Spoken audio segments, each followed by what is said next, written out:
Unity was the biggest engine in video games in the world, used by over 61% of developers. It was the go-to for indies, but also giants like Pokemon Go and Call of Duty Mobile, and it was beloved. Yet, after one decision, their customers all turned on them. How did Unity destroy decades of trust in a single moment?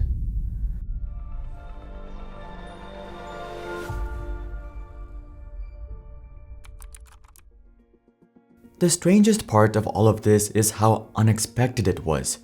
If you don't know what Unity is, it's a game engine. There are a few popular engines, but Unity was beloved, not just because it was good, but because it supported its customers. There's a wide range of things Unity has going for it. It supports both 2D and 3D, but also supports VR and AR games. And as a bonus, it uses C# as a language, which many people prefer to say C++. This made Unity very accessible. Pretty much anything you had in mind, you could make in Unity. It's extremely user-friendly, and you can do a surprising amount with very little code. But perhaps what helped Unity the most was cross-platform deployment. The engine has been around since 2005, and at that time, most engines were built for a single platform or console, but not Unity. With Unity, it's build once, deploy everywhere, which is huge. A huge amount of work and development isn't just building a game, but optimizing it for other platforms. Not a huge problem for those just building for, say, Steam or a single console. But imagine you want your game on iPhone, Android, Windows, Mac, or the many consoles. You'd have to rebuild most of your game each time, and worse, troubleshoot separately. But Unity was one of the first to change this. Create and code once, then deploy it everywhere.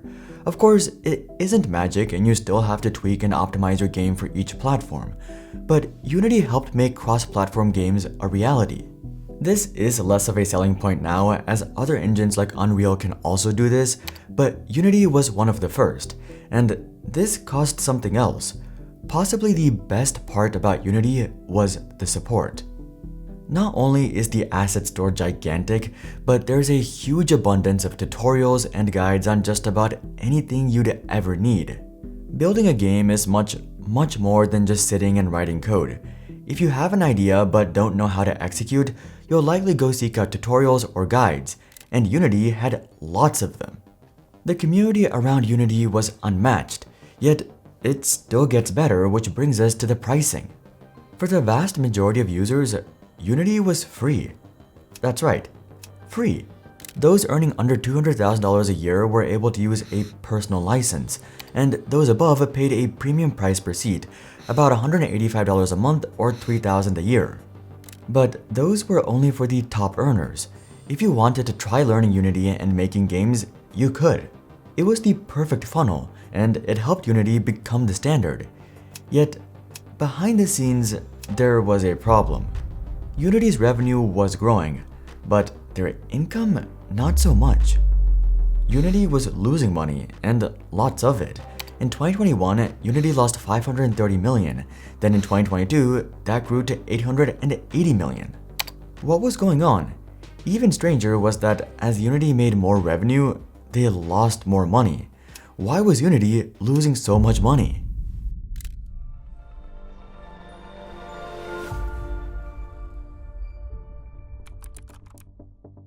When you look at how Unity tried to squeeze more out of its users, it's not hard to think about the entire industry that quietly makes money off you by selling your personal data, which is why I'm excited to talk about today's sponsor, Incogni. Incogni is a personal data removal service that hunts down your info on people's search sites, data brokers, and other sketchy directories, then gets it removed for you. It sends ongoing removal requests to hundreds of these companies, keeps following up, and is independently verified by Deloitte, so you know it actually does what it claims. After someone somehow got hold of my card and blasted a bunch of Facebook ads on it, I went down a full-on cleanup rabbit hole. I kept finding these random sites with my name, old addresses, and emails I had forgotten even existed. Trying to manually opt out was painful. Every site had its own process. Some wanted forms, some wanted IDs, and some did not let you opt out at all. That exposed data is what fuels robocalls, phishing attempts, creepy spam, and full-on identity theft. Incogni takes the annoying stuff off your plate. You create an account, give them just enough info to find your profiles, authorize them once, and they handle the rest. If your data pops up again later, they go back and remove it again. With their unlimited plan, you can even send specific links for custom removals, so a privacy specialist can get those taken down too. There is also a 30-day money-back guarantee, so you can see how much they can remove from the web with zero risk. Take your personal data back with Incogni. Use code Logically Answered at the link below and get 60% off an annual plan at incogni.com/logicallyanswered. Thank you to Incogni for supporting our videos.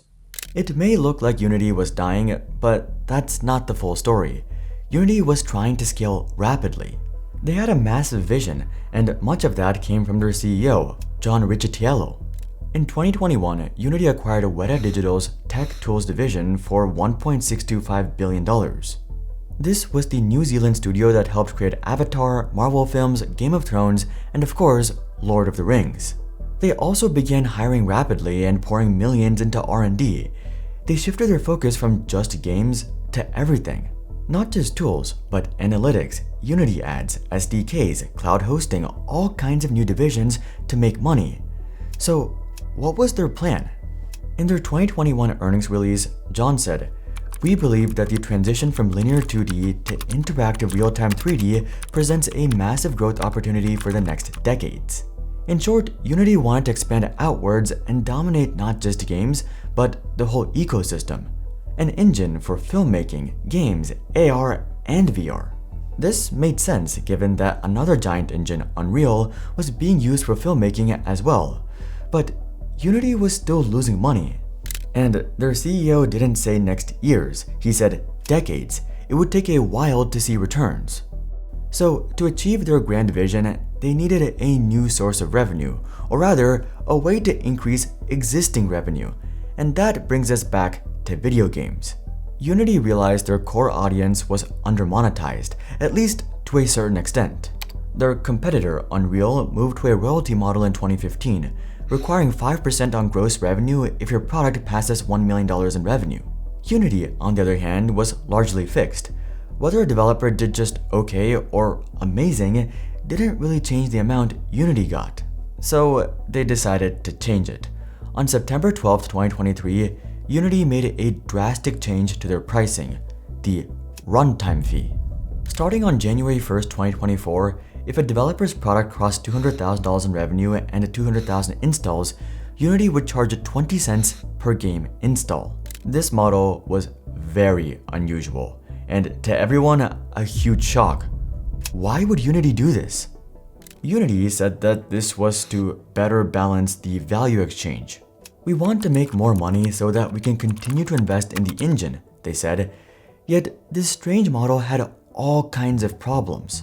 Some games may only just cross the revenue threshold but have far more installs. For example, demos or free-to-play games. So if you got 1 million installs and your revenue is stuck at 200K, you gotta pay for all of those installs in total. I see no developer being happy with this. Stranger still was how installs would even be tracked. Unity said it would use its own proprietary data model, but was very vague on the details. Fees would be applied if the same end user installs a title on another device, like on both Steam and the Steam Deck. Developers were confused and frantically trying to figure out how this would affect them, but it gets worse. Unity also decided that the threshold would be applied retroactively. So they would count installs and past revenue to assess whether you would have to pay a fee. If you signed up and built a game under the old terms and license and shipped a game, this would now arbitrarily count towards a new threshold, which of course you'd have to pay up. And game engines aren't something you can change easily. If you've built something in Unity and you want to change to say Unreal Engine, you'll need to rebuild it from the ground up. If Unity dropped this bombshell now, what was stopping them from raising the price per install later? But Unity wasn't prepared for what happened next, as they were about to get a harsh reality check.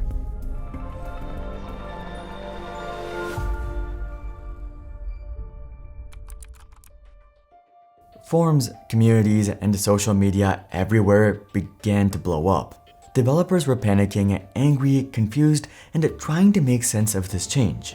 Many were unsure if this retroactive change would bankrupt them, and all the anger was pointed at Unity. Even major developers and studios began demanding answers. Innersloth, who made Among Us, said, "This would harm not only us, but fellow game studios of all budgets and sizes. If this goes through, we'd delay content and features our players actually want to port our games elsewhere." AgroCrab, who made the viral game Peak, said, "This decision puts us and countless other studios in a position where we might not be able to justify using Unity for our future titles." Matt Wood, who worked on iconic games such as Half-Life 2, Portal 2, CSGO, and Left 4 Dead, said, "Yeah, this will absolutely be the last Unity game from me, 100%. David Simonsky, who made Iron Lung, said, "I would be fascinated to know what legal ground they think they're on trying this BS. Maybe it's finally time to drop Unity." And of course, behind the developers were their fans and customers. They were cheering them on and adding fuel to the fire. The media picked up on it, which made things even worse, and Unity quickly realized they made an error. On the same day of the announcement, Unity's share price dropped 8%. They scrambled to clarify things, saying it would only be the first install that counted, which was contrary to their initial statement, but it was only the beginning. This went a lot deeper than just backlash and bad PR. Megacrit, who made Slay the Spire, announced that, "Despite the immense amount of time and effort our team has already poured into development on our new title, we will be migrating to a new engine unless the changes are completely reverted and TOS protections are put in place." Developers all realized it was time to drop Unity. Many began calling for all of the leadership to step down, including John Riccitiello. One of the biggest responses came from Gary Newman, creator of Rust and Garry's Mod, which respectively have 20 million and 25 million sales each. "It hurts because we didn't agree to this. We used the engine because you pay up front and then you ship your product. We weren't told this was going to happen. We weren't warned. We weren't consulted. We've paid them every year, and now they changed the rules. Unity has shown its power. We can see what they can and are willing to do. You can't unring that bell.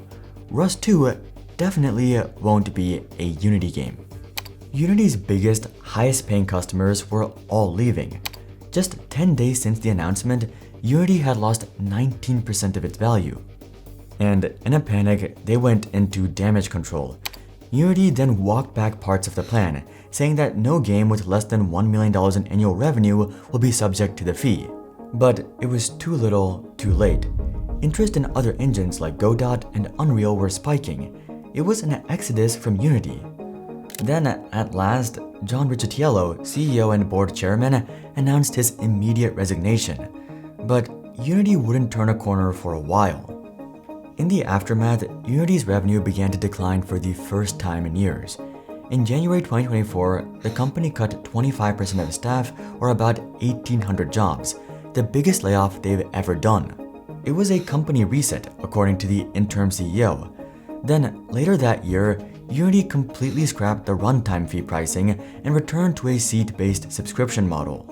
Of course, there was an 8% price increase to Pro and Enterprise plans, but that at least was somewhat expected. It had all been for nothing. What makes this even stranger is the way they did this. Enterprise software often follows the Pareto principle. 20% of customers produce 80% of revenue. So companies treat those customers like royalty as they pay the most. These customers are called whales. But sometimes in enterprise software, companies will try to price out small customers to focus on these whales, called a Pareto shift. Atlassian killed a cheap server license and pushed all users toward a cloud or data center model which had a minimum seat size of 500 users.